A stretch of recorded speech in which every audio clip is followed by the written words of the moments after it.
যাচ্ছি direct method one. Method ওয়ানে আমরা কি করি, মেথড ওয়ান আমি কি বলেছিলাম, মেথড ওয়ান আমি বলেছিলাম সেই প্রত্যেকটা 2 ডিজিট নাম্বারের জন্য অ্যাপ্লিকেবল হবে। তাহলে আমি যে প্রথম এক্সাম্পলটা নিয়েছিলাম 23, সেই 23টার ক্ষেত্রেও আমি অ্যাপ্লিকেবল, মানে 23টার ক্ষেত্রে অ্যাপ্লিকেবল হবে অবভিয়াসলি। তা 23টাকে আমি স্কোয়ার বার করে দেখাচ্ছি। দেখো 23 স্কোয়ার যদি তোমাকে বার করতে দেয় মেথড ওয়ান দিয়ে, তাহলে আমরা করবো হচ্ছে সিম্পল, যে এই 2 আছে, 2 এর স্কোয়ার করবো, ঠিক আছে। 2 এর স্কোয়ার করবো মানে হচ্ছে 4, ঠিক আছে। কিন্তু মনে রাখতে হবে আমাকে দুটো সংখ্যা নিতে হবে, তাই 2 এর স্কোয়ার তো দুটো সংখ্যা সম্ভব না, তাই কি করতে হবে না 4কে আমরা 04 তো লিখতে পারি, 40 লিখতে পারবো না, কিন্তু 04 তো লিখতে পারবো, 04 ও যায় 4 ও যায়, ঠিক আছে। তাই 2 স্কোয়ার মানে হচ্ছে 4, তাই আমি ওটাকে 04 লিখলাম, ঠিক আছে।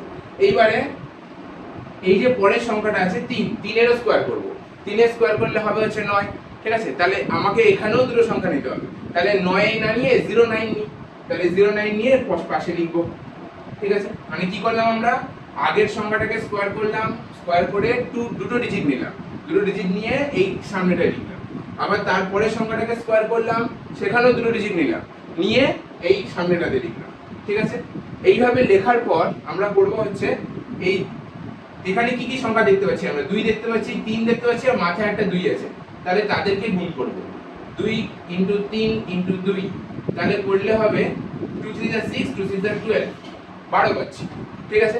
আচ্ছা এই 12টাকে লাস্ট দিক দিয়ে একটা গ্যাপ দিয়ে একটা ঘর গ্যাপ দেবো, ঠিক আছে। লাস্ট দিক দিয়ে একটা, মানে 9 এর নিচেটা গ্যাপ রাখবো, গ্যাপ রেখে 12টাকে লিখবো, ঠিক আছে।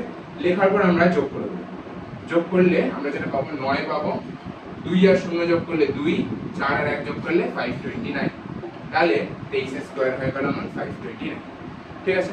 এই পদ্ধতি দ্বারা আমাকে কিন্তু 2 স্টেপ মাল্টিপ্লিকেশন করতেই হচ্ছে না, 2 স্টেপ মাল্টিপ্লিকেশন না করে খুব ইজিলি আমরা কিন্তু খুব ইজি ভাবে করতে পারছি, ঠিক আছে।